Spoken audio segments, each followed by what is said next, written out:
Et bien salut à tous, c'est le Chan, on se retrouve pour une nouvelle vidéo. Cette vidéo ce sera sur Harry Potter. Désolé, il y a mon doudou en fait. Cette vidéo en fait, là je suis en train de regarder Harry Potter et l'Ordre du Phénix, comme vous pouvez voir. Là vous voyez, Albus Dumbledore. Bon, en fait je viens d'y penser à cette vidéo, du coup voilà. Je sais pas si je vais faire un montage et tout avec mon intro et tout, voilà. Je vais peut-être faire une intro Harry Potter. Je vais pas faire mon intro à moi, le chat, après les flammes. Je vais faire une intro Harry Potter. Et voilà. Et du coup, en fait, là ce sera un top 1 sur... top 5, pardon. Ouais, top 5 sur les 10 méchants les plus chiants de Harry Potter.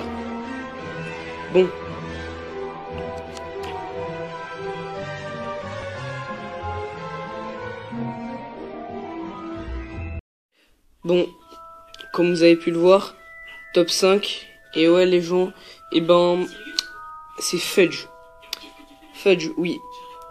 Il y a des gens qui vont me dire, ouais, Fudge, c'est pas un méchant, nanana, c'est le maître de la magie. Mais, en quelque sorte, en fait, c'est un méchant.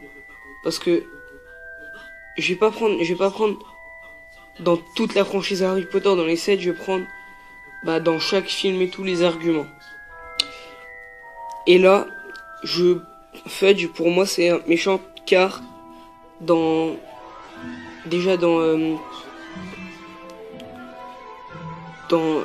Harry Potter et l'Ordre du Phénix, pour moi, il est contre Harry, contre l'Ordre du Phénix.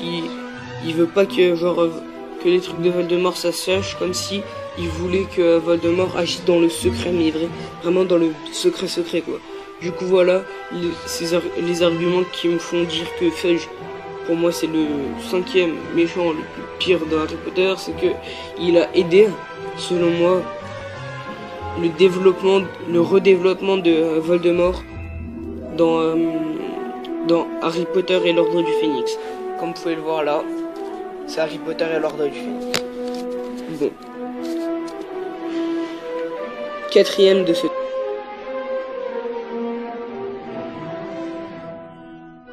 Bon, le 4e de ce top, pour moi, c'est Lucius Malfoy. Il y en a qui diront que pour eux, c'est soit le 2e ou le 3e, et non. En première place, il y aura une égalité, en fait. Voilà, je vous le dis tout de suite. Bon, Lucius Malfoy, dans quasiment du 2 au 7 partie 2 au niveau des films, et du 2 au 7 au niveau des livres, il montre qu'il est un espèce de danger. Mais je vais vous dire pourquoi. Parce que déjà dans le 2, quand Harry... Pardon, je remets mon doudou. Dans le 2, déjà quand Harry quand Harry délivre Dobby, quand il met de sa chaussette dans le livre et que Lucius passe à Dobby, on peut entendre au début le Avada Kedavra. Alors, il s'avançait, il préparait sa baguette, et là,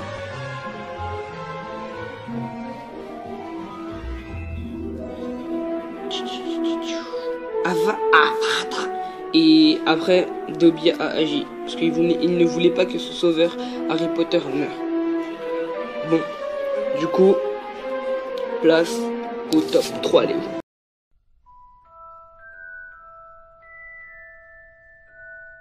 Pour moi, le top 3, c'est Quirrell. Quirrell dans le 1, avec sa tête de Voldemort derrière lui, dans son crâne. Si vous inspectez tout le temps, dans le film, inspectez chaque moment. À chaque moment, déjà Quirrell, il ne veut aucun contact avec Harry, parce que Harry a plein d'amour en lui. Il a été grave, il l'amour c'est gravé en lui quoi. C'est pour ça que à la fin de Harry Potter est à l'école des sorciers, et ben comment ça s'appelle, Quirrell, quand il se fait toucher par Harry, brûle, devient tout séché parce que Quirrell est un fidèle de Voldemort, qui Voldemort n'a pas d'amour en lui car il a été né de parents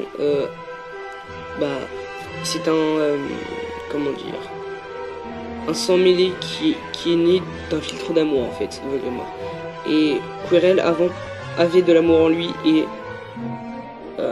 du coup Voldemort a influencé Quirrell et du coup Quirrell a préféré avoir Voldemort et ne plus avoir d'amour que continuer à pouvoir avoir de l'amour envers des gens, avoir de l'amour en lui, et voilà.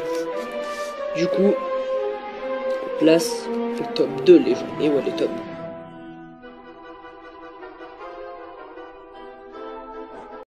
Les gens, le top 2 seront deux personnes. Ce seront Barty Croughton Jr. et la cousine de Sirius Black, c'est... Ah merde. Attendez, je cherche un peu et on se retrouve. Bon, j'ai un peu réfléchi et je viens de trouver, c'est Bellatrix Lestrange.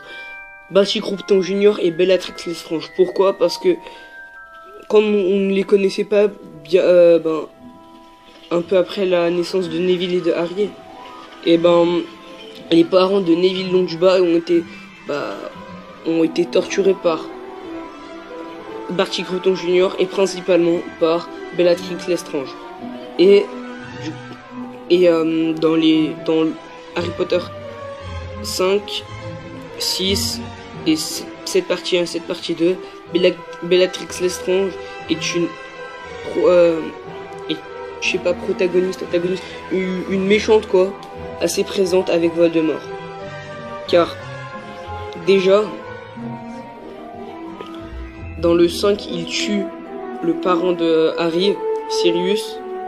Dans le 6 il veut tuer Dumbledore au lieu que ce soit Drago. Dans le 7 elle garde un Horcrux dans son coffre-fort pour que Harry ne tue pas Voldemort. Et merde, dans le 7 partie 2, elle tue pas mal de sorciers et elle se fait tuer par Molly Weasley, la mère de Ronald, Guinerva, Frédéric et George. Ouais, c'est Frédéric, je crois. Je suis pas sûr. Frédéric et George Weasley. Et Percy et le dernier, je m'en rappelle plus, désolé. Bon. Sur ce, vu que ça c'est pas un duo mais c'est deux personnes, place aux deux tops.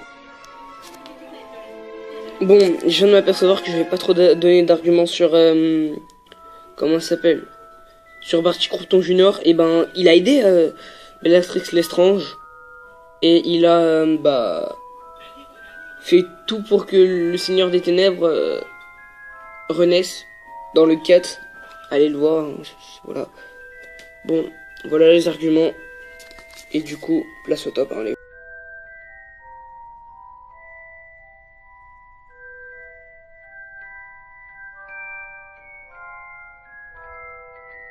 Le top 1, c'est deux personnes, oui. C'est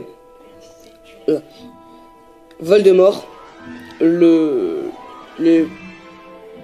méchant de toute l'histoire. Dans aucun Harry Potter, il n'a été oublié, à part dans le...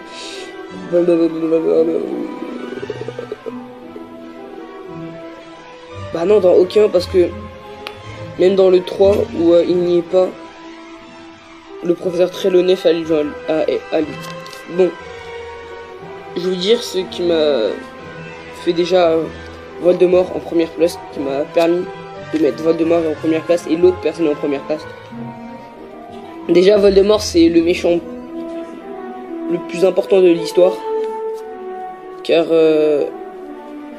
c'est lui qui tue les parents de Harry, qui demande à torturer les parents de Neville, car Et ben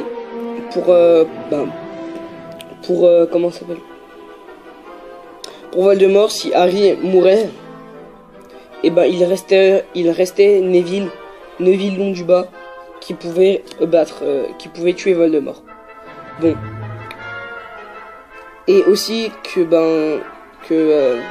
Voldemort fait comment dire, Voldemort il tue les parents de Harry, il tue beaucoup de moldus dans 5, 6, 7 partie 1 et 7 partie 2 de Harry Potter. Il tue pas mal de moldus avec comment ça s'appelle, avec ses mange-morts. Et voilà.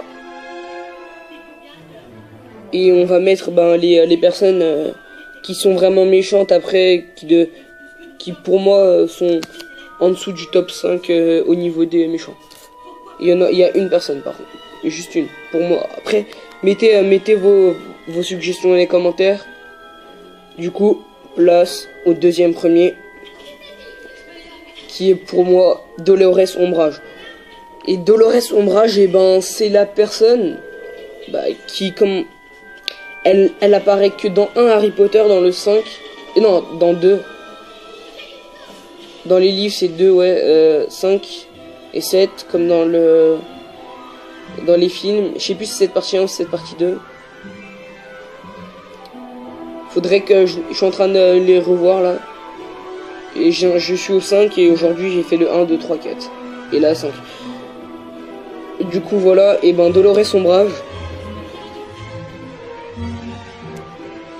Je vais mettre l'image après au montage.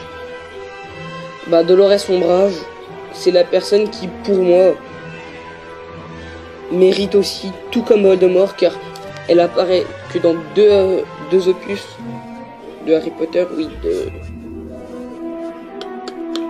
Mais cette personne est haïe, vraiment haïe par tous les personnages. Même moi là, je suis en train de le regarder, j'avais envie de la baffer, d'aller dans le film et de lui mettre des patates, lui dire voilà quoi, et demander à Big Mom dans One Piece de la bouffer, de bouffer Dolores Ombrage. J'étais un peu trop loin là, je crois. Bon, voilà. J'avais juste envie de lancer un Avada Kedavra sur Ombrage. Du coup, voilà.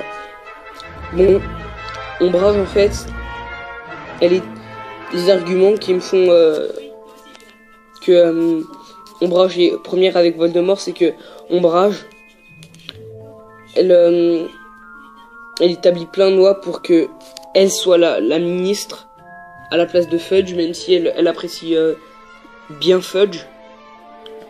Et c'est elle, en fait, c'est elle qui demande tout le temps à Fudge, et c'est surtout grâce à elle que Voldemort a pu se développer pendant la 5e année de Harry Potter.